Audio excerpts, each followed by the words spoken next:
जितने बच्चे class 10th में 2025 बोर्ड एग्जाम देने वाले हो तो उनके लिए वीडियो सबसे ज्यादा इंपॉर्टेंट है।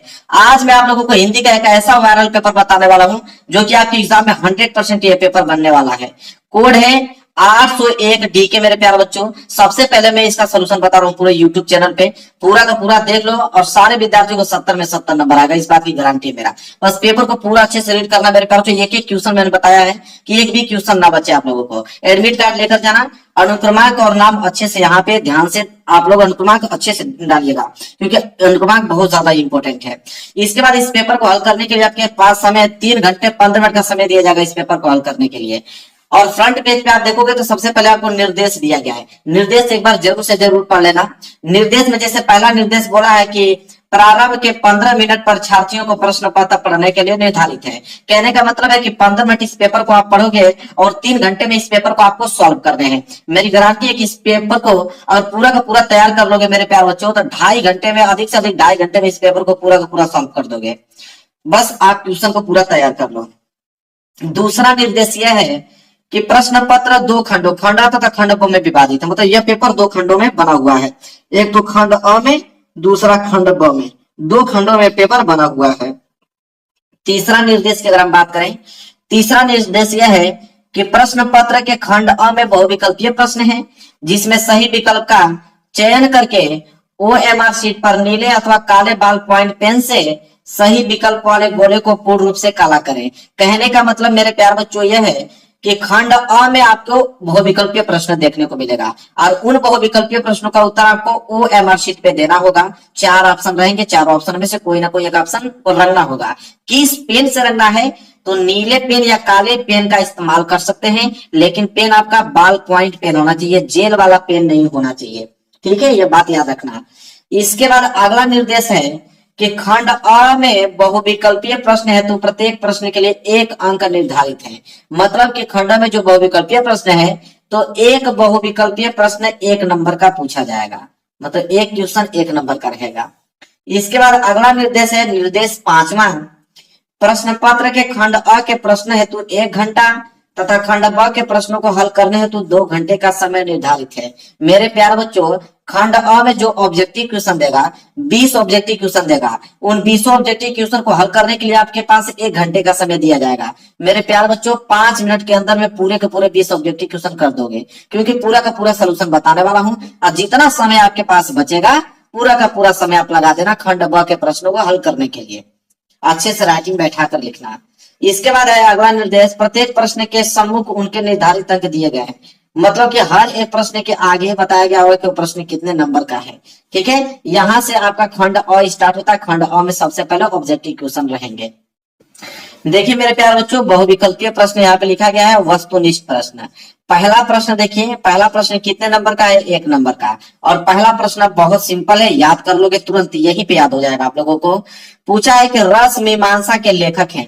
अब रस मीमांसा के लेखक कौन है? आचार्य रामचंद्र शुक्ल जी, गुलाब राय, भगवत शरण उपाध्याय, जयप्रकाश भारती। इन्हीं चारों ऑप्शनों में से कोई ना कोई एक ऑप्शन सही होगा। तो रस मीमांसा के लेखक कौन है? आपको भी मालूम है, आचार्य रामचंद्र शुक्ल जी हैं। तो पहला वाला ऑप्शन आपको ओएमआर शीट में, तो पहला वाला ऑप्शन को आपको क्या करना होगा? रंगना होगा मेरे प्यारे बच्चों। तो रस मीमांसा के लेखक आचार्य रामचंद्र शुक्ल, भूलना नहीं है पेपर में। ठीक है, दूसरा प्रश्न देखेंगे। दूसरा प्रश्न है कि कृति कंकाल के लेखक हैं। तो कृति कंकाल के लेखक कौन है? जयशंकर प्रसाद, मुंशी प्रेमचंद्र, राम कुमार वर्मा, मैथिली शरण गुप्त।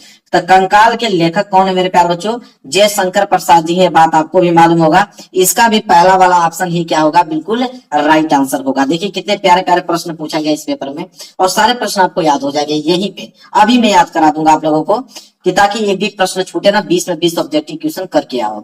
शुक्ल युग की काल अवधि है, तो शुक्ल युग का डेट पूछा है कि काल अवधि कितनी मानी जाती है मेरे प्यारे बच्चों। तो एक पहला वाला है 1850 से लेकर 1900, दूसरा है 1900 लेकर 1920, तीसरा है 1919 से लेकर 1938, चौथा 1938 से लेकर 1947। तो शुक्ल युग की काल अवधि मेरे प्यारे बच्चों 1919 से लेकर 1938 तक मानी जाती है मेरे प्यारे बच्चों। सी वाला प्रश्न इसका जो है ऑप्शन राइट आंसर हो जाएगा। कितना प्यारा है, शुक्ल युग की कालावधि 1919 से लेकर 1929 तक, तुरंत बता दोगे मेरे प्यारे बच्चों। चलिए फटाफट आगे बढ़ते हैं। चौथा प्रश्न देखिए क्या है। चौथा प्रश्न है शुक्ल युग के प्रसिद्ध उपन्यासकार हैं। तो शुक्ल युग के प्रसिद्ध उपन्यासकार इन चारों ऑप्शन में से कौन है? तो भगवती चरण वर्मा जी। मैं डायरेक्ट आंसर बताऊंगा ताकि समय आप लोगों का बिल्कुल यहाँ पे खर्च ना हो, कम समय में पूरा का पूरा सोल्यूशन बता दूंगा। तो शुक्ल युग के प्रसिद्ध उपन्यासकार भगवती चरण वर्मा जी है, सी वाला इसका राइट आंसर होगा। वही बात करते हैं प्रश्न नंबर 5वां को लेकर। तो प्रश्न नंबर 5वां है कि चिंतामणि के रचयिता हैं। मेरे प्यारे बच्चों, चिंतामणि के रचयिता इन चारों ऑप्शन में से कौन है? सिंपल जवाब दोगे आचार्य रामचंद्र शुक्ल, क्योंकि चिंतामणि के रचयिता आचार्य रामचंद्र शुक्ल जी ही है। बहुत इंपॉर्टेंट है मेरे प्यारे बच्चों, सारे क्वेश्चन आपको याद होने चाहिए। 20 में 20 हमें चाहिए, एक भी प्रश्न छूटना नहीं चाहिए, क्योंकि सबका आंसर मैं बता रहा हूं आप लोगों को, यह ना कि पेपर में जाकर भूल जाए। ठीक है, चलिए आगे देखेंगे। प्रश्न नंबर 6 क्या है? प्रश्न नंबर 6 है कि ललित ललाम के रचयिता हैं। अब ललित ललाम के रचयिता इन चार ऑप्शन में से मेरे प्यारे बच्चों मतीराम जी हैं। सिंपल प्रश्न है, बहुत सिंपल है, आराम से याद हो जाएगा। ललित ललाम के रचयिता मतीराम। आगे बढ़ेंगे, प्रश्न नंबर 7वां देखेंगे। प्रश्न नंबर 7वां मेरे प्यारे बच्चों क्या है, देखिए ध्यान से उसको। प्रश्न नंबर 7वां है आधुनिक काल की समय अवधि है। ठीक है, तो आधुनिक काल की समय अवधि कितनी मानी जाती है? तो 1843 ईस्वी से लेकर वर्तमान तक, अभी तक 1843 से लेकर अभी 2024 तक, अभी तक जो भी काल अवधि चलती आ रही है उसको हम लोग बोलते हैं आधुनिक काल की समय अवधि। ठीक है, शुक्ल युग की काल अवधि कितनी मानी जाती है? 1919 से लेकर 1938 तक, अभी पीछे प्रश्न आया था। ठीक है, आगे अगर हम बात करें प्रश्न नंबर 8वां को लेकर। प्रश्न नंबर 8वां मेरे प्यारे बच्चों, बिहारी किस युग के कवि हैं? बिहारी जो है वो किस युग के कवि है मेरे प्यारे बच्चों? इन चारों ऑप्शन में से बताइए। तो बिहारी की अगर हम बात करें तो रीति काल युग के कवि है। किस काल के? रीति काल युग के कवि है। बी वाला ऑप्शन जो है इसका राइट आंसर हो जाएगा। आगे बढ़ेंगे, प्रश्न नंबर 9, ये भी 1 नंबर के लिए ही प्रश्न है। क्या है? केशव दास काव्य धारा के कवि हैं। तो केशव दास काव्य धारा के कवि इन चारों ऑप्शन में से कौन है? तो रीति बुद्ध। क्या है? रीति बुद्ध। मेरे प्यारों जो पहला वाला ऑप्शन जो है बिल्कुल राइट आंसर हो जाएगा इसका। आगे बढ़ेंगे, देखेंगे प्रश्न नंबर 10वां। प्रश्न नंबर 10वां है कि निम्नलिखित में से शुक्लोत्तर युग के लेखक कौन है? मतलब इन चारों ऑप्शनों में से शुक्लोत्तर युग के लेखक कौन है मेरे प्यारे बच्चों? वह है आपके वासुदेव शरण अग्रवाल जी हैं। पहला वाला ऑप्शन जो है बिल्कुल राइट आंसर हो जाएगा। निम्नलिखित में से शुक्लोत्तर युग के लेखक कौन है? वासुदेव शरण अग्रवाल जी हैं, पहला वाला ऑप्शन। 10 प्रश्न क्लियर हो गया। चलिए आगे बढ़ेंगे प्रश्न नंबर 11 को लेकर। प्रश्न नंबर 11 है मेरे बच्चों, देखिए क्या है कि हंसी हंसी भाजे देखी दुल्हा दिगंबर को, पाहुनी जे आवे हिमाचल के उछाव में। बोला है कि निम्नलिखित में रस है, मतलब इस पंक्ति में किस रस का प्रयोग किया गया है, यह प्रश्न पूछा है। तो हास्य रस का प्रयोग किया गया मेरे प्यारे बच्चों। किस रस का? हास्य रस का प्रयोग किया गया इस पंक्ति में। याद रखना, बहुत इंपॉर्टेंट प्रश्न है। आगे बढ़ेंगे, अगला प्रश्न देखेंगे मेरे प्यारे बच्चों, प्रश्न नंबर 12। देखिए प्रश्न नंबर 12 क्या है कि पीपर पात सरिस मंडोला उपयुक्त पंक्तियों में अलंकार है। मतलब इस पंक्ति में किस अलंकार का प्रयोग किया गया है कि पीपर पात सरिस मंडोला में किस अलंकार का प्रयोग किया गया है? उपमा अलंकार का प्रयोग किया गया मेरे प्यारे बच्चों। पहला वाला ऑप्शन है कि कितना सिंपल है, उपमा अलंकार का प्रयोग किया गया है। आगे बढ़ेंगे प्रश्न नंबर 13 को लेकर। प्रश्न नंबर 13 है कि सुनत सुमंगल बैन मन प्रमोद तनक पुलक भर, शरद स्वरोहु नैन तुलसी भरे स्नेह जल। कह रहा है कि इन पंक्ति के दूसरे और चौथे चरण में कितनी मात्राएं हैं? दूसरे मतलब यह वाला, चौथे मतलब ये लास्ट वाला, इसमें कितने मात्राएं हैं यह पूछा है। तो इनमें मात्रा जब आप गिनोगे तो 13 मात्राएं आपको देखने को मिलेगा। इसलिए पहला वाला ऑप्शन जो है वो बिल्कुल राइट आंसर हो जाएगा। आगे बढ़ेंगे प्रश्न नंबर 14 को लेकर। प्रश्न नंबर 14 कि सभी लोगों ने वह सुंदर दृश्य देखा, वाक्य भेद कीजिए। कहने का मतलब है कि सभी लोगों ने वह सुंदर दृश्य देखा, यह किस प्रकार का वाक्य है, यह प्रश्न पूछा गया है। तो सभी लोगों ने वो सुंदर दृश्य देखा, यह एक प्रकार का सरल वाक्य है, सिंपल सेंटेंस है। इसलिए पहला वाला ऑप्शन जो है इसका राइट आंसर हो जाएगा। वहीं अगर हम बात करें प्रश्न नंबर 15 को लेकर, तो प्रश्न नंबर 15 है कि वह खड़ा नहीं हो सकता, वह खड़ा नहीं हो सकता वाक्य का भाववाच्य रूप होगा। कहने का मतलब कि वह खड़ा नहीं हो सकता, अगर इस वाक्य को अगर हम भाव के रूप में व्यक्त करना चाहें तो किस प्रकार इसको करेंगे, चलिए ऑप्शन देखते हैं। तो इसका राइट आंसर हो जाएगा मेरे प्यारों बच्चों ऑप्शन नंबर डी। प्रश्न क्या था कि वह खड़ा नहीं हो सकता, इसको भाववाच्य रूप में व्यक्त करना था, तो भाववाच्य रूप में हो जाएगा कि उससे उससे खड़ा नहीं हुआ जाता। ठीक है, यह हो जाएगा उसका भाववाच्य रूप। आगे अगर हम बात करें, अगला प्रश्न देखेंगे प्रश्न नंबर 16। देखिए प्रश्न नंबर 16 क्या है कि यह बालक बहुत मेधावी है, यह बालक बहुत मेधावी है मेरे प्यारे बच्चों। और यह के नीचे आपको अंडरलाइन देखने को मिलेगा, यह पूछा कि यह क्या है, तो यह बालक बहुत मेधावी मेरे प्यारे बच्चों। इसका राइट आंसर हो जाएगा मेरे प्यारे बच्चों ऑप्शन नंबर सी। सर्वनामिक विशेषण है, एक वचन है, पुल्लिंग है, विशेष से बालक का बोध कराता है। बस सी वाला ऑप्शन जो है बिल्कुल राइट आंसर होगा, भूलिएगा मत एग्जाम में। आगे बढ़ेंगे प्रश्न नंबर 17। देखिए भी बहुत सिंपल प्रश्न है। अनुचर शब्द में प्रयुक्त उपसर्ग है। अब अनुचर शब्द में प्रयुक्त उपसर्ग, उपसर्ग क्या होता है जो आगे जुड़ता है, जैसे इसे क्या हो जाएगा अनुधन चर हो जाएगा, तो अनु आपका क्या कहलाएगा उपसर्ग कहलाएगा। इसलिए बी वाला ऑप्शन जो है बिल्कुल राइट आंसर हो जाएगा। देखिए कितना सिंपल है, प्यारा सा प्रश्न है। 18वां प्रश्न है गंगा यमुना का समास विग्रह है। मेरे प्यारों जो गंगा यमुना का समास विग्रह है, जब भी बीच में अगर इस तरह का योजक चिन्ह आ जाए तो इस योजक चिन्ह का मतलब होता है और, क्या होता है और होता है मेरे प्यारे बच्चों।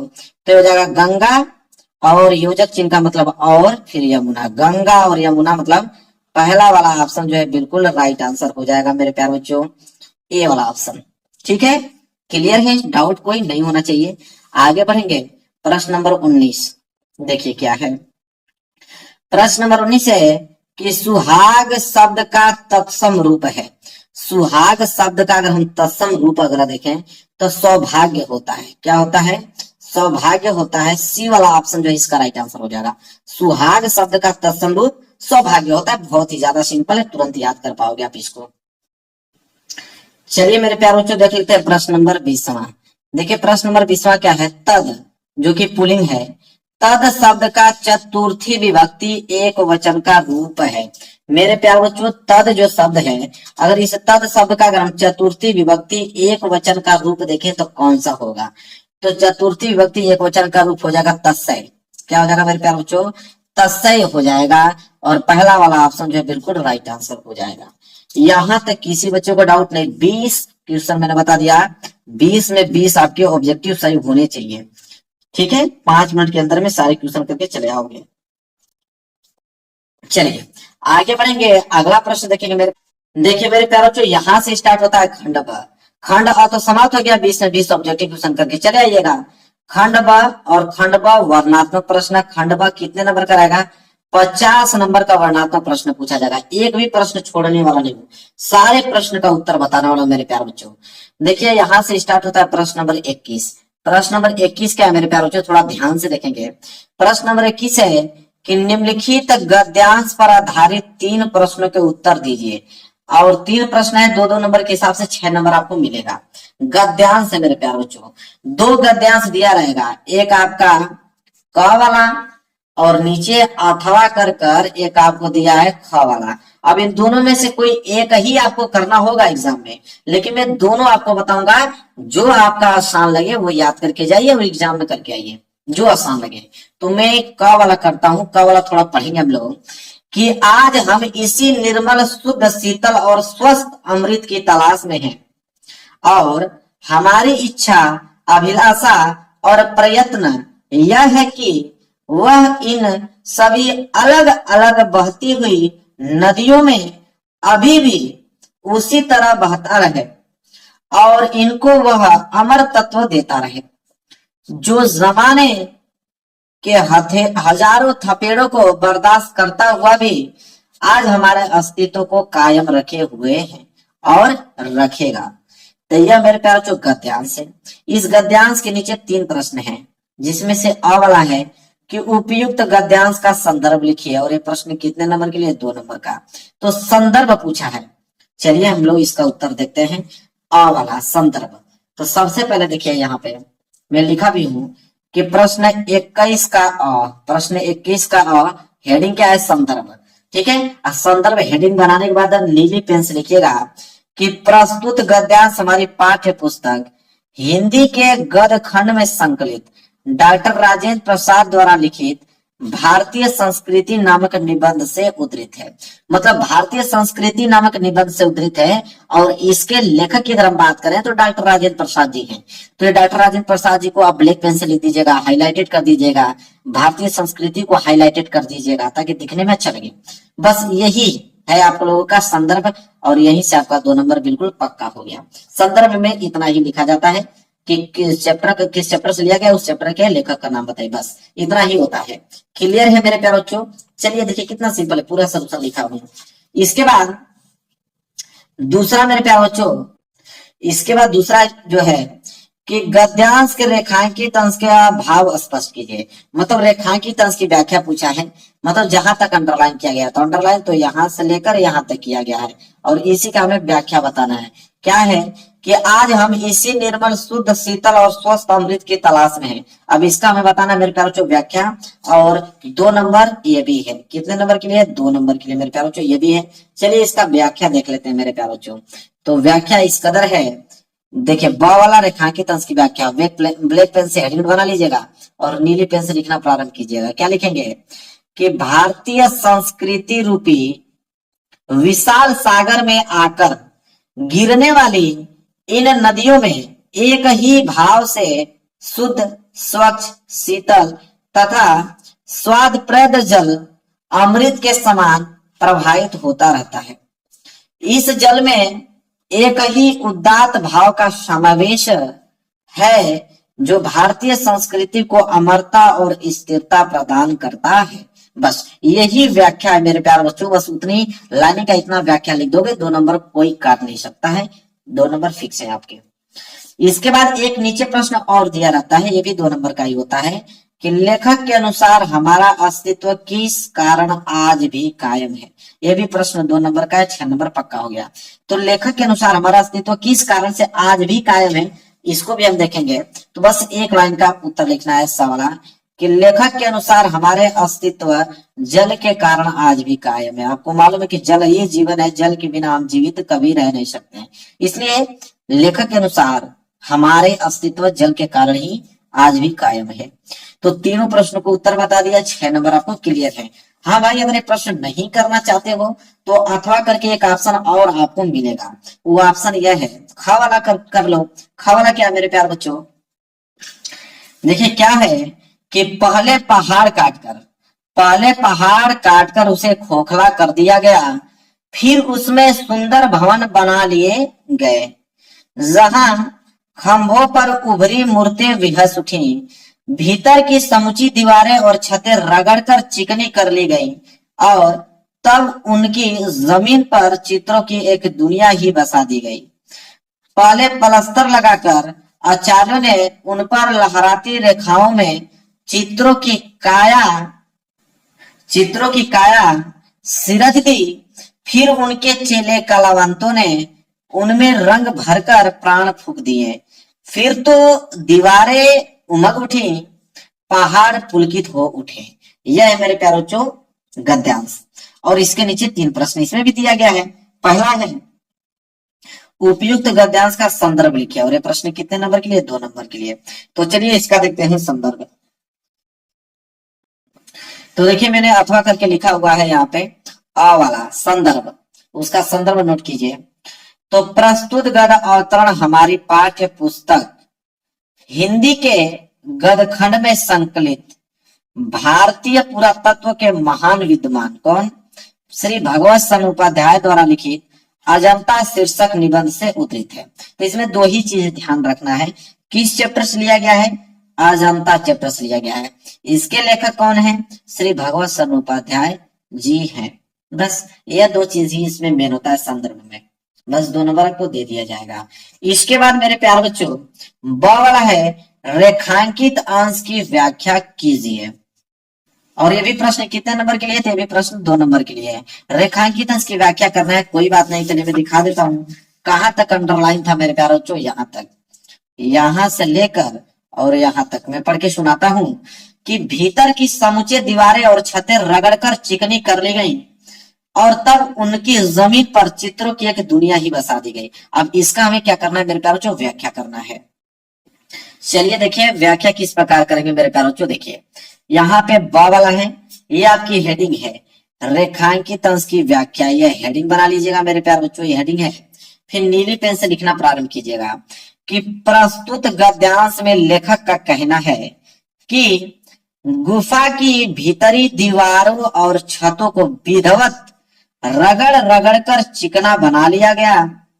तत्पश्चात मतलब उसके बाद उस चिकनी पृष्ठभूमि पर चित्रकारों के द्वारा अनेकानेक चित्र बना दिए गए, जिनको देखकर ऐसा लगता है मानो चित्रों की एक नई दुनिया निर्मित कर दी गई हो गया मेरे प्यारे बच्चों। किसी बच्चों को डाउट नहीं होना चाहिए।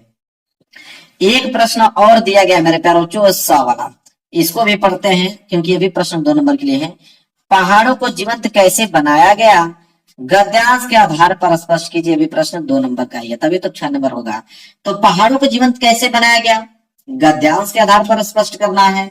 2 लाइन का आंसर है, लिखिए 2 नंबर ले जाइए। क्या है? देखिए स वाला, पहाड़ों को काटकर भवन का रूप दिया गया, दीवारों छतों और खंभों को चिकना कर उन पर सजीव चित्र निर्मित किए गए हैं, चित्रों में रंग भरा गया, इस प्रकार पहाड़ों को जीवंत बना दिया गया। बस हो गया मेरे प्यारे बच्चों। 2 नंबर यहाँ से भी क्या हो गए?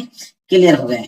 तो दोनों मैंने बता दिया, क और ख, गद्यांश 2 था ना, क और ख, तो दोनों में से जो इच्छा करे, जो आसान लगे वो याद करके जाइए, एग्जाम में करके आइए उसको। अब मेरे प्यारे बच्चों आगे बढ़ेंगे। अब प्रश्न नंबर 22, तो 21 में तो गद्यांश था, 22 में पद्यांश दे दिया। देखिए 22वां प्रश्न क्या है? दिए गए पद्यांश पर आधारित 3 प्रश्न के उत्तर दीजिए, और वो भी सेम उतना ही 6 नंबर का ही है। इसमें भी 3 प्रश्न रहेंगे, 2-2 नंबर के हिसाब से 6 नंबर दिया जाएगा। ठीक है, देखिए ध्यान से। अब पद्यांश है, अब ये पद्यांश आ गया, इसमें भी आपको क वाला है अथवा करके ख वाला दिया है, दोनों में से कोई एक ही करना है, लेकिन आप एक ही करोगे। तो क वाला हम लोग देख लेते हैं यहाँ पे मेरे प्यारे बच्चों, क्योंकि सोल्यूशन में सबका बताऊंगा, जो आसान लगेगा वो करके एग्जाम में आप आइएगा। देखिए क वाला क्या है कि निर्गुण कौन देश को वासी, मधुकर कही समुझाई सौदेह, बुझती साच न हासी, को है जननी कौन है जननी, कौन नारी को दासी, कैसे वर्ण भेष है कैसो, की ही रस में अभिलाषी, पावेगो पुनि कियो आपनो, जौरे करेगो घासी, सुनत मौन है रगो बावरो, सुर सबे मति नाशी। ठीक है, अब यह गद पद्यांश है, वेरी वेरी मोस्ट इंपोर्टेंट है, यही करके आना है। इस पद्यांश के नीचे प्रश्न है, प्रस्तुत पद्यांश का संदर्भ हिंदी में व्याख्या कीजिए तथा काव्य संदर्भ भी स्पष्ट कीजिए। तो काव्य संदर्भ स्पष्ट करने के लिए नहीं देगा आपको, प्रस्तुत पद्यांश की संदर्भ हिंदी में व्याख्या कीजिए। मतलब संदर्भ मतलब क्या होता है कि संदर्भ भी लिखिए, प्रसंग भी लिखिए और व्याख्या भी कीजिए। तो यह 4 नंबर के लिए प्रश्न पहला वाला बन गया। और दूसरा है कि गोपिया भ्रमर की अनुयुक्ति से उद्धव से क्या पूछती है, प्रश्न 2 नंबर के लिए है। तो चलिए मेरे प्यारे बच्चों, पहले इसका संदर्भ देखेंगे, प्रसंग देखेंगे, फिर हिंदी व्याख्या देखेंगे, तीनों चीज इसका देखने वाले हैं मेरे प्यारे बच्चों। चलिए देखते हैं, यही आपका पद्यांश है। तो इसका आंसर हम लोग लिखेंगे, देखिए 22वां में लिख के करा हूं। 22वां का पहला, सबसे पहले आप हेडिंग डालोगे संदर्भ। संदर्भ हेडिंग बनाने के बाद लिखोगे इसमें कि यह पद जो है श्री सूरदास द्वारा रचित सुरसागर नामक ग्रंथ से हमारी पाठ्य पुस्तक हिंदी के काव्य खंड में संकलित पद शीर्षक से अवतरित है। 2 ही बात ध्यान रखना है, किस चैप्टर से लिया गया है, ठीक है, और इसके लेखक कौन है। तो इसके लेखक तो सूरदास जी हैं। और सुरसागर नामक ग्रंथ से हमारी पाठ्य पुस्तक हिंदी के काव्य खंड में संकलित किस शीर्षक से, तो यह याद रखना है आप लोगों को, पद शीर्षक से। पद शीर्षक से यह उद्धृत है, बस इतना लिखना है आप लोगों को। 2 नंबर आपको मिल गया। लेकिन नहीं, इसी के साथ साथ प्रसंग भी इसमें लिखना पड़ता है। प्रसंग क्या होता है, तब प्रसंग यह होता है कि पूरे के पूरे पद्यांश में किन चीजों के बारे में बात किया गया है उसे हम प्रसंग बोलते हैं। तो प्रसंग हेडिंग बना के लिखिएगा कि इस पद में सूरदास ने गोपियों के माध्यम से निर्गुण ब्रह्मा की उपासना का खंडन तथा सगुण कृष्ण की भक्ति का मंडन किया है। ठीक है, यह है प्रसंग। अब इस काम करने वाले मेरे प्यारे बच्चों व्याख्या। तो व्याख्या करने से पहले एक बार मैं फिर से दिखा देना चाहूंगा, यही है मेरे प्यारे बच्चों, नोट कर लेना। इसी का हम लोग करने वाले हैं व्याख्या। ठीक है, तो देखिए व्याख्या किस कदर करेंगे। तो व्याख्या लिखेंगे कि गोपियां जो है भ्रमर की अनुयुक्ति से उद्धव को संबोधित करती हुई पूछती हैं कि हे उद्धव, तुम यह बताओ तुम्हारा वह निर्गुण ब्रह्मा किस देश का रहने वाला है। हम तुमको शपथ दिलाकर सच सच पूछ रही हैं, कोई हंसी मजाक नहीं कर रही हैं। तुम यह बताओ कि उस निर्गुण का पिता कौन है, उसकी माता का नाम क्या है, उसकी पत्नी दासियां कौन कौन है, उस निर्गुण ब्रह्मा का रंग कैसा है, उसकी वेशभूषा कैसी है और उसकी किस रस में रुचि है। गोपियां उद्धव को चेतावनी देते हुए कहती हैं कि हमें सभी बातों को ठीक ठीक उत्तर देना। यदि सही बात बताने में जरा भी छल कपट करोगे तो अपने किए का फल अवश्य क्या करोगे, पाओगे। सूरदास जी कहते हैं कि गोपियों के ऐसे प्रश्नों को सुनकर ज्ञानी उद्धव ठगे से रह गए और उनका सारा ज्ञान जो है वह गर्व अनपढ़ गोपियों के सामने क्या हो गया, नष्ट हो गया। तो इतना डिटेल में मैंने लिखा है मेरे प्यारे बच्चों इसका व्याख्या। ठीक है, तो व्याख्या भी इसका क्या हो गया, कंप्लीट। तो 4 नंबर यहाँ से कंप्लीट हो गए और 2 नंबर पाने के लिए एक प्रश्न का हो तो उत्तर देना होगा आपको कि गोपियां भ्रमर की अनुयुक्ति से उद्धव से क्या पूछती हैं। 2 नंबर इस पे दिया जाएगा। तो चलिए देखते हैं इसका आंसर मेरे प्यारे बच्चों। तो इसका आंसर होगा तीसरा। देखिए तीसरा कह रहा हूं, दूसरा। इसका आंसर होगा कि गोपियां भ्रमर की अनुयुक्ति से उद्धव से यह पूछती हैं कि तुम यह बताओ कि तुम्हारा वह निर्गुण ब्रह्मा किस देश का निवासी है और उस निर्गुण के पिता कौन है, उसकी माता का नाम क्या है, उसकी भार्या और दासियां कौन कौन है, उसका रंग कैसा है, उसकी वेशभूषा कैसी है और उसकी किस रस में क्या है, रुचि है मेरे प्यारे बच्चों। तो 2 नंबर वहां से दे दिया गया। क्लियर है, कोई डाउट नहीं होना चाहिए। तो 22 का क आपने कर दिया। हाँ, अगर ये प्रश्न नहीं करना चाहते हो तो अथवा करके एक ख वाला दिया है उसको कर लेना। देखिए अथवा करके दिया है ना, अथवा करके आप लोगों का ख वाला दिया है। अगर वो नहीं करना चाहते तो ये वाला कर दो कि विश्वत रेखा को वासी जो जीता है नित हाफ हाफ कर, रखता है अनुराग अलौकिक वह भी अपनी मातृभूमि पर। ध्रुववासी जो हिम में तम में जी लेता है कांप कांप कर, वह भी अपनी मातृभूमि पर कर देता है प्राण निछावर। ठीक है, तो इसको कर लीजिएगा। तो इसका भी सलूशन मैं बताऊंगा। इसके नीचे भी सेम वही प्रश्न। पहला, प्रस्तुत पद्यांश का ससंदर्भ हिंदी में व्याख्या कीजिए। इसका कोई मतलब है नहीं। तो प्रस्तुत पद्यांश का ससंदर्भ हिंदी में व्याख्या, तो ससंदर्भ मतलब आप संदर्भ लिखिए, प्रसंग लिखिए, साथ ही साथ इसका व्याख्या भी कीजिए। तो चलिए इसको देखते हैं मेरे प्यारे बच्चों। तो इसको लिखिए यहाँ पे। पहला हम लोग इसका संदर्भ देखने वाले हैं। तो नोट कीजिए, संदर्भ हेडिंग डाल लीजिए मेरे प्यारे बच्चों। संदर्भ में लिखिएगा कि यह पद्यांश हमारी पाठ्य पुस्तक हिंदी के काव्य खंड में संकलित राम नरेश त्रिपाठी द्वारा रचित स्वदेश प्रेम शीर्षक कविता से अवतरित है और यह कविता त्रिपाठी जी के काव्य संग्रह स्वप्न से लिया गया है। अब 2 ही बात इसमें ध्यान देना है कि इसके रचयिता कौन है, तो राम नरेश त्रिपाठी जी। ठीक है, स्वदेश प्रेम शीर्षक कविता से अवतरित है। ठीक है, और यह कविता त्रिपाठी जी के जो काव्य संग्रह किससे लिया गया है, स्वप्न से लिया गया है। तो ये सारी नॉलेजमेंट आपके पास होना चाहिए। और फिर अगली हेडिंग रहेगी प्रसंग। प्रसंग तो अभी बताया हूं कि पूरे के पूरे पद्यांश में किनके बारे में जिक्र किया गया है उसे बोलते हैं प्रसंग। तो प्रसंग में हम लोग लिखेंगे मेरे प्यारे बच्चों कि कवि ने इन पंक्तियों में बताया है, क्या बताया है, कि प्रत्येक मनुष्य को अपनी मातृभूमि से प्रेम होता है, वह उसे छोड़कर कहीं जाना पसंद नहीं करता है। यही पूरे के पूरे व्याख्या में, मतलब पूरे के पूरे पद्यांश में बात किया गया है। चलिए अब हम व्याख्या देखने वाले हैं। व्याख्या देखने से पहले एक बार फिर मैं दिखा देता हूं कि हम लोग इसी का व्याख्या करने वाले हैं। ठीक है मेरे प्यारे बच्चों, एक बार बढ़िया से देख लो। अब इसका व्याख्या नोट करो यहां से। देखिए मेरे प्यारे बच्चों, इसका व्याख्या आप हेडिंग बनाओगे। हेडिंग बनाने के बाद लिखोगे कि जो मनुष्य भूमध्य रेखा का निवासी है, जहां असहनीय गर्मी पड़ती है, वहां वह गर्मी के कारण हाफ हाफ कर अपना जीवन व्यतीत करता है। फिर भी उस स्थान से लगाव के कारण वहां भी भीषण गर्मी को छोड़कर वह शीतल प्रदेश में नहीं जाता। मेरे प्यारे बच्चों, कहने का मतलब यह है कि अगर आप ही अपने देश से प्रेम करते हो, अपने गांव से प्रेम करते हो, तो आपके गांव में भले ही कितना बरसात गर्मी आए, अपने घर के छोड़ के कहीं दूसरे देश तो शिफ्ट होगे नहीं, बिल्कुल नहीं होगे। वही गर्मी बिताओगे, वही बरसात बिताओगे, वही आंधी तूफान जो आएगा उसका सामना वही आप करोगे। तो वही लेखक कह रहे हैं, ठीक है, कि फिर भी उस स्थान से लगाव के कारण वहां भी भीषण गर्मी को छोड़कर वह शीतल प्रदेश में नहीं जाता। वह कष्ट उठाता हुआ अपनी मातृभूमि पर असाधारण प्रेम और अपार श्रद्धा रखता है। मतलब अपनी भूमि से इतना प्यार करता है कि वो कहीं नहीं जा सकता है। जो मनुष्य ध्रुव प्रदेश का रहने वाला है, जहां सदा बर्फ जमी रहने के कारण भयंकर सर्दी पड़ती है, वहां वह भयंकर ठंड से कांप कांप कर अपना जीवन निर्वाह कर लेता है, किंतु ठंड से घबराकर गर्म प्रदेशों में जाकर जीवन नहीं बिताता। बिल्कुल वही बात, जितना भी ठंडी पड़ जाए वो वही सहेगा, ठीक है, जितना भी गर्मी पड़ जाए वही रहेगा, ठीक है। उसे भी अपनी मातृभूमि से बहुत ही क्या होता है, प्रेम होता है, इसलिए वो छोड़ के जाना नहीं चाहता है और उसकी रक्षा के लिए वह भी अपने प्राण निछावर कर देता है। यह है मेरे प्यारों जो व्याख्या, इतना इंपॉर्टेंट, इतना अच्छा व्याख्या इसका है।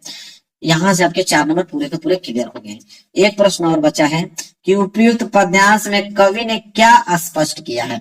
तो कवि ने क्या स्पष्ट किया है ये भी बताना पड़ेगा, क्योंकि ये भी 2 नंबर का क्वेश्चन है। यहाँ से तो आपको 4 नंबर दे दिए जाएंगे, 2 नंबर इसमें भी तो मिलना चाहिए। तो चलिए इस प्रश्न को भी देख लेते हैं।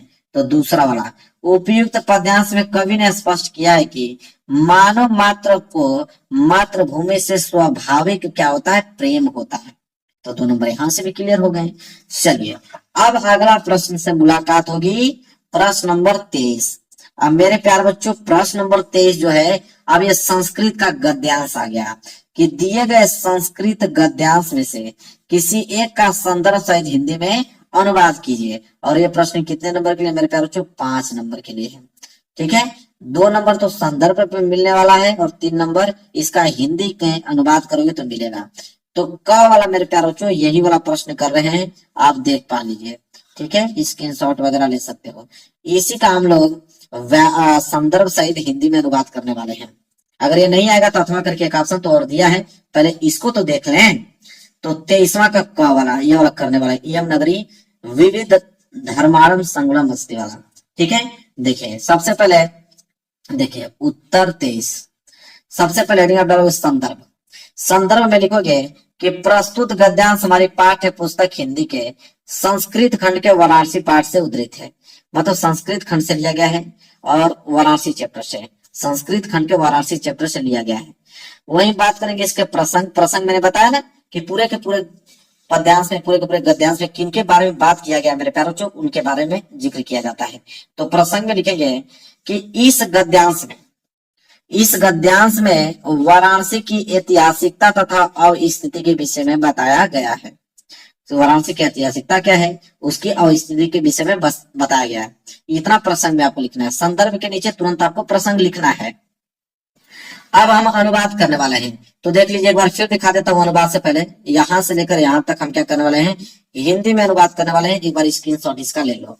देखिए हिंदी में अनुवाद किस प्रकार करेंगे। अनुवाद हेडिंग बनाकर लिखिएगा आप लोग कि यह नगरी जो है विविध धर्मों के मिलन का स्थान रही है, अलग अलग धर्मों का स्थान रही है मिलने का। महात्मा बुद्ध, तीर्थकर, पार्श्वनाथ, शंकराचार्य, कबीर, गोस्वामी, तुलसीदास और दूसरे बहुत से महात्माओं ने यहाँ का अपने विचारों को क्या किया है, फैलाया है। अर्थात हम कह सकते हैं अपने विचारों का प्रसार किया है। केवल दर्शन, साहित्य और धर्म में नहीं, अपितु कला के क्षेत्र में भी यह नगरी जो है विविध कलाओं और शिल्पों के लिए संसार में जो है प्रसिद्ध है। और यहाँ की रेशमी साड़ियां देश विशेष में सभी जगह पसंद की जाती हैं। बस मेरे प्यारे बच्चों इसका हिंदी में अनुवाद बता दिया, पूरे के पूरे नंबर आपको दे दिए जाएंगे, एक नंबर नहीं काटा जाएगा। हाँ, अगर क वाला नहीं करना चाहते हो तो अथवा करके एक ऑप्शन और दिया है, चलिए उसको देखते हैं। वो ऑप्शन मेरे प्यारे बच्चों ख वाला, और क वाला नहीं आएगा तो यहाँ से लेके यहाँ तक आपका ख वाला है, आप ख वाला कर लीजिए, बात खत्म। ऐसा कर्म विरड़ा संस्कृति, यहाँ से लेकर मेरे प्यारे बच्चों उपासका तक, ये पूरे के पूरे जो आप गद्यांश देख रहे हो इसका ससंदर्भ हिंदी में अनुवाद करना है। तो चलिए इसका आंसर देखते हैं। तो इसके लिए सबसे पहले हम लोग संदर्भ देखेंगे, फिर प्रसंग देखेंगे, फिर अनुवाद देखेंगे। तो देखिए मैंने यहाँ पे लिखा भी हूँ अथवा, अथवा करके पहला संदर्भ मैंने हेडिंग बनाया है, आप भी बनाइए संदर्भ। प्रस्तुत गद्यांश हमारी पाठ्य पुस्तक हिंदी के संस्कृत खंड के भारतीय संस्कृति नामक पाठ से क्या है उद्धृत है, मतलब भारतीय संस्कृति चैप्टर से लिया गया है संस्कृत खंड के। क्लियर है। अब हम बात करेंगे प्रसंग को लेकर। प्रसंग तो मैंने ऑलरेडी जिक्र कर चुका हूं कि प्रसंग क्या होता है। तो प्रसंग में लिखेगा कि प्रस्तुत गद्यांश में हमारी संस्कृति को कर्मवीरों की संस्कृति बताया गया, मतलब हमारी संस्कृति को कर्मवीरों की संस्कृति बताया गया है। अब यहाँ पे आप हेडिंग बनाओगे अनुवाद और अनुवाद लिखोगे। तो अनुवाद बताने से पहले एक बार मैं फिर दिखाना चाहूंगा इसको कि भाई देख लो एक बार, यही है, इसका स्क्रीनशॉट ले लो, इसी का हम लोग हिंदी में अनुवाद करने वाले हैं। तो देखिए अनुवाद हेडिंग बना लीजिएगा, और हेडिंग बनाने के बाद अनुवाद लिखिएगा क्या कि यह कर्म में संलग्न रहने वालों, जिसे कर्मवीरों की संस्कृति है, यहाँ कर्म करते हुए 100 वर्षों तक जीने की इच्छा करनी चाहिए। यह इसी घोषणा है, पहले कर्म बाद में फल। यह हमारी संस्कृति का क्या है मेरे प्यारे बच्चों नियम है कि पहले कर्म कीजिए बाद में फल आपको दिया जाएगा।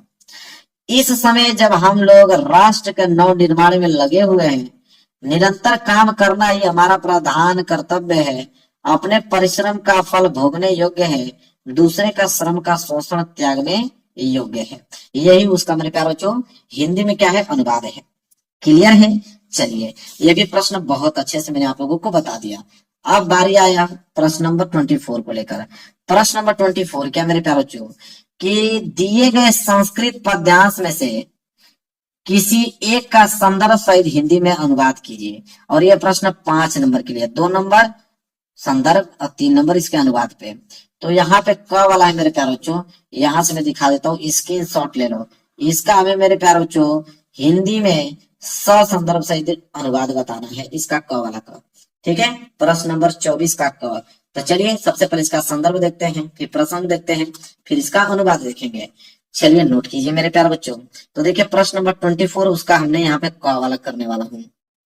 क्या है, सबसे पहले आप संदर्भ डालोगे ब्लैक पेन से, लिखोगे कि प्रस्तुत श्लोक हमारी पाठ्य पुस्तक हिंदी के संस्कृत खंड के जीवन सूत्राणु पाठ से उद्धृत है, मतलब जीवन सूत्राणु पाठ से उद्धृत है।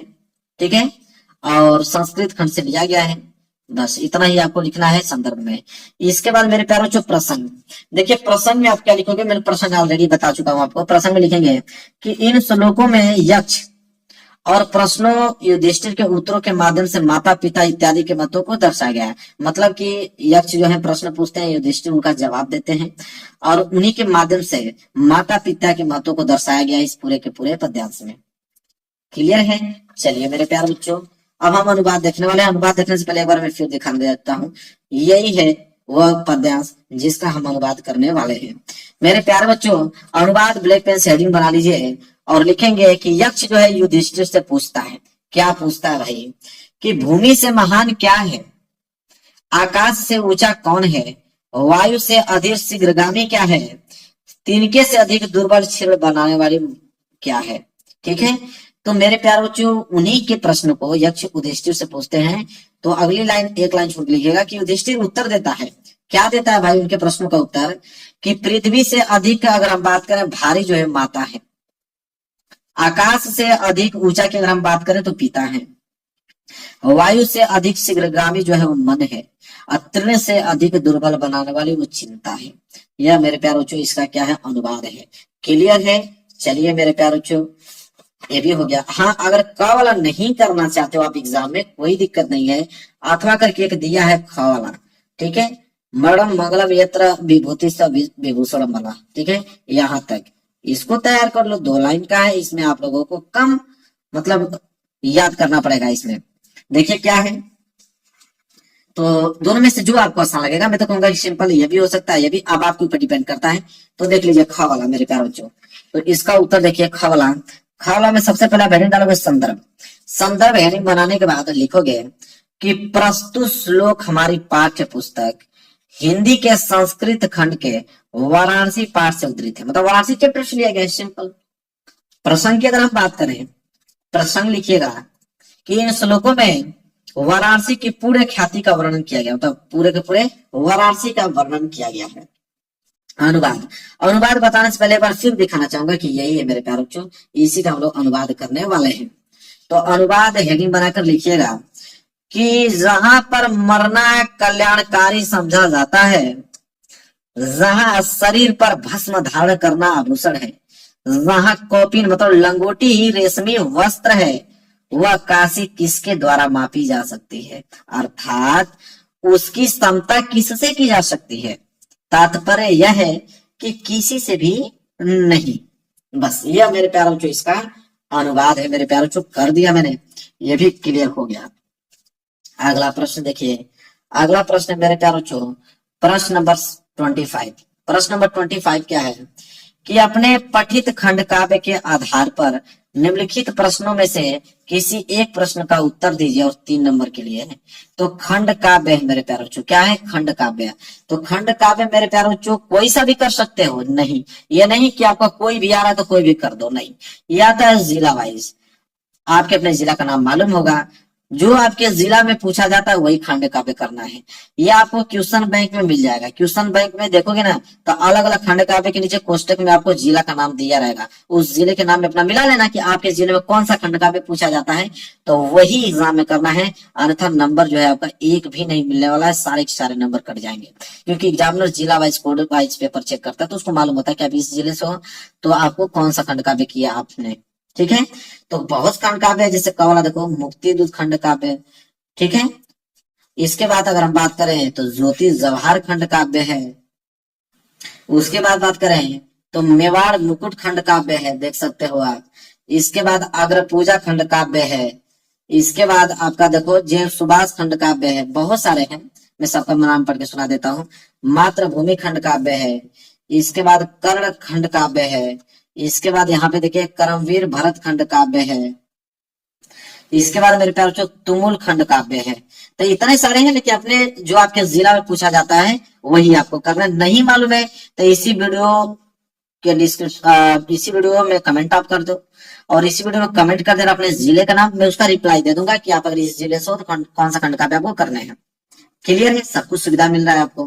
प्रश्न नंबर 26, प्रश्न नंबर 26 है कि दिए गए लेखकों में से किसी एक का जीवन परिचय देते हुए उनकी एक प्रमुख रचना का उल्लेख कीजिए, और यह प्रश्न 5 नंबर का है।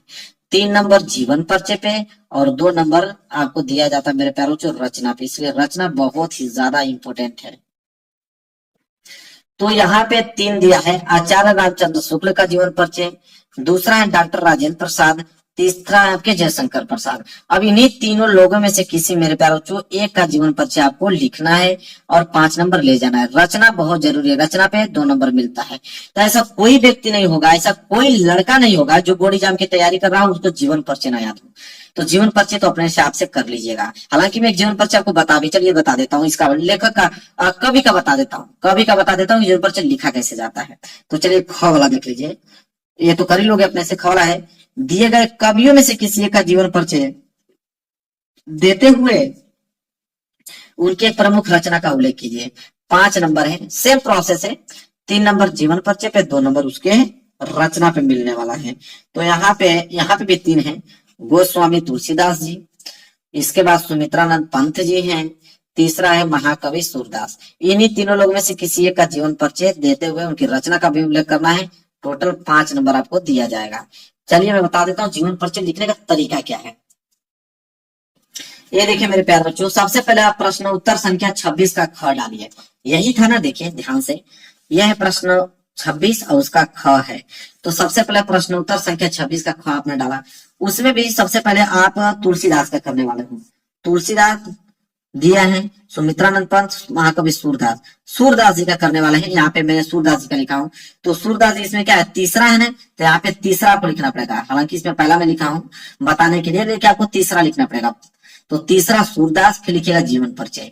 तो पहला पेज पे तो आप महत्वपूर्ण बिंदु लिखिएगा, ब्लैक पेन से हेडिंग डालीजिएगा महत्वपूर्ण बिंदु, ये बहुत जरूरी है। इसके बाद जीवन परिचय लिखना स्टार्ट कीजिएगा। महत्वपूर्ण बिंदु में लिखिएगा नाम, नाम है सूरदास जी। जन्म की अगर हम बात करें सन 1478 ईस्वी में। जन्म स्थान की बात करें रूनकता में जन्म हुआ था। पिता का नाम रामदास जी, गुरु का नाम वल्लभाचार्य जी। रचनाएं सुर सरावली, सुर सागर, साहित्य लहरी। भाषा ब्रज भाषा का प्रयोग किया गया है। शैली पद शैली का प्रयोग किया गया है। मृत्यु सन 1583 ईस्वी में। एग्जामिनर इसी को देख के नंबर दे देगा मेरे प्यारे बच्चों, ठीक है। फिर आप अगला पेज में कैसे लिखोगे उसको देखिए। जब इतना आप संक्षिप्त परिचय लिख दोगे मेरे प्यारे बच्चों महत्वपूर्ण बिंदु में, इसके बाद हेडिंग बनाओगे जीवन परिचय, मेन हेडिंग। इसके बाद लिखना प्रारंभ करोगे कि सूरदास का जन्म जो है आगरा, कहाँ पे मेरे प्यारे बच्चों, आगरा से मथुरा जाने वाली सड़क पर रूनकता नामक ग्राम में सन 1478 ईस्वी में हुआ था। अब रूनकता 1478 को हाईलाइटेड कर देना है। विद्वानों में इनके जन्मांध मतलब जन्म से अंधे होने के संबंध में मतभेद हैं बहुत सारे वैज्ञानिकों में। कुछ लोगों का विचार यह है कि सूर्य के काव्य में जैसा सजीव एवं स्वाभाविक चित्रण मिलता है वैसा किसी जन्मांध से कभी भी कदापि संभव नहीं हो सकता है। मतलब वो अपनी पंक्ति में ऐसे ऐसे व्याख्या किए हैं कि कोई अंधा व्यक्ति वैसा कर ही नहीं सकता, इसलिए लोगों को विश्वास नहीं होता है। फिर है कि जन्म श्रुति के आधार पर वे इन्हें बाद में अंधा हुआ मानते हैं, कि वो जो जब कर लिए होंगे उसके बाद वो अंधा हुए होंगे बाद में। सूरदास सारस्वत ब्राह्मण परिवार में पैदा हुए थे, ठीक है। 18 वर्षों तक निकटवर्ती ग्राम में रहकर संगीत का अध्ययन किए। सत्संग के प्रभाव से उन्हें धर्मशास्त्रों का ज्ञान हो गया।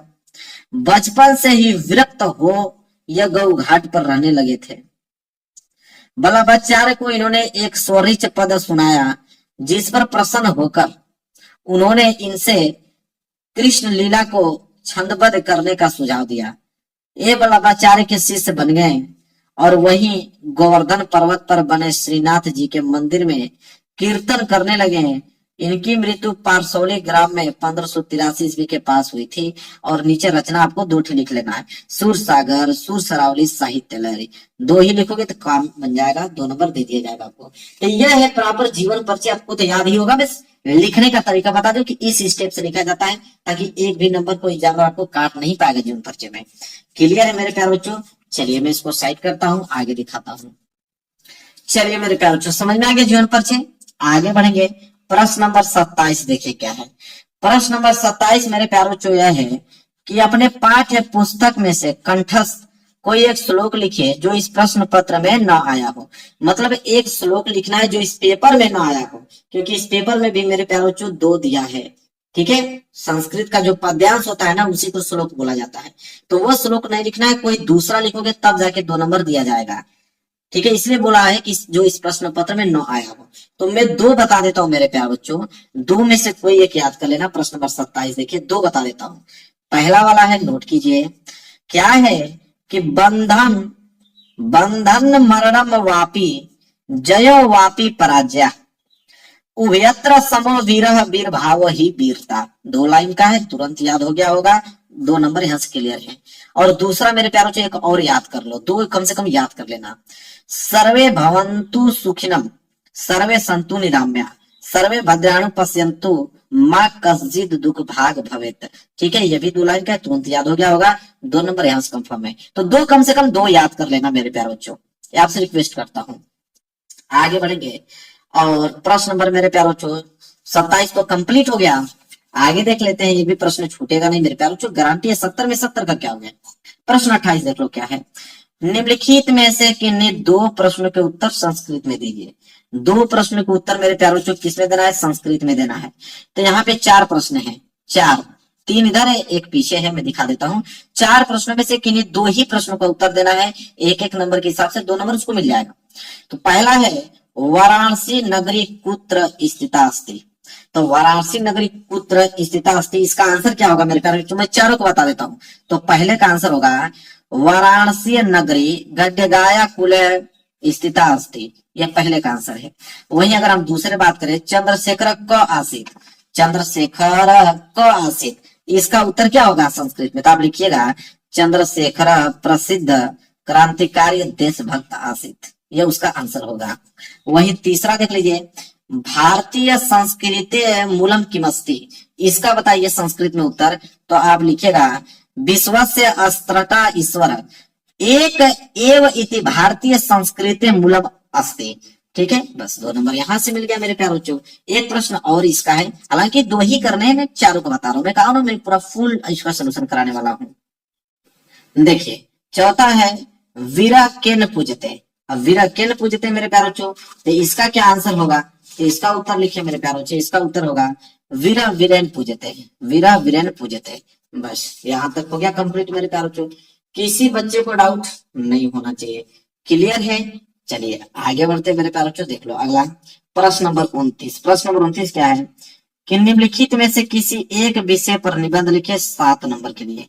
7 नंबर के लिए मेरे प्यारे बच्चों किसी एक विषय पर निबंध लिखना है। पहला है भारत में आतंकवाद का कारण और निवारण बताइए। दूसरा है जनसंख्या वृद्धि के कारण लाभ और हानि बताइए। तीसरा है वृक्षारोपण और चौथा है विज्ञान के चमत्कार। अब मेरे प्यारे बच्चों इन चारों में से कोई एक निबंध लिखना है जिसको आपको दिलाएगा 7 नंबर। मेरे प्यारे बच्चों मेरे यूट्यूब चैनल पे निबंध आपको मिल जाएगा पूरा एकदम डिटेल, और निबंध लिखने का ट्रिक भी मैंने बता रखा है। तो निबंध कैसे लिखा जाता है बोर्ड एग्जाम में आप सर्च कर लीजिएगा, बाय सम्राट अकेडमी आपको मिल जाएगा। निबंध में 2 बातों का अच्छा से ध्यान रखा जाता है। पहली हेडिंग प्रस्तावना का, वो आपका छूटना नहीं चाहिए। पहली हेडिंग प्रस्तावना होनी चाहिए और एकदम बिल्कुल एक्यूरेट सही याद होना चाहिए प्रस्तावना। इसके बाद लास्ट हेडिंग की अगर हम बात करें तो उपसंहार, उपसंहार लास्ट हेडिंग होनी चाहिए, वो भी आपका बिल्कुल सही सही याद होना चाहिए। 2 हेडिंग अगर आपको याद है, बीच में आप कुछ भी बना के लिख दो कोई फर्क नहीं पड़ता, एग्जाम में 2 ही हेडिंग को ध्यान देता है, एक प्रस्तावना एक लास्ट का उपसंहार। अगर यह दिख गया और आपने सही लिखा है पूरे के पूरे 7 में 7 मार्क्स देगा। 1 नंबर आपको काटने वाला नहीं है मेरे प्यारे बच्चों, समझ लो 1 नंबर कटने वाला आप लोगों का नहीं है। तो वहां पे आप सर्च कर लेना मेरे प्यारे बच्चों। हालांकि मैं यह वाला प्रश्न आपको बता देता हूँ, प्रश्न नंबर 30वां। ठीक है, 30वां प्रश्न क्या है उसको थोड़ा ध्यान से देखेंगे।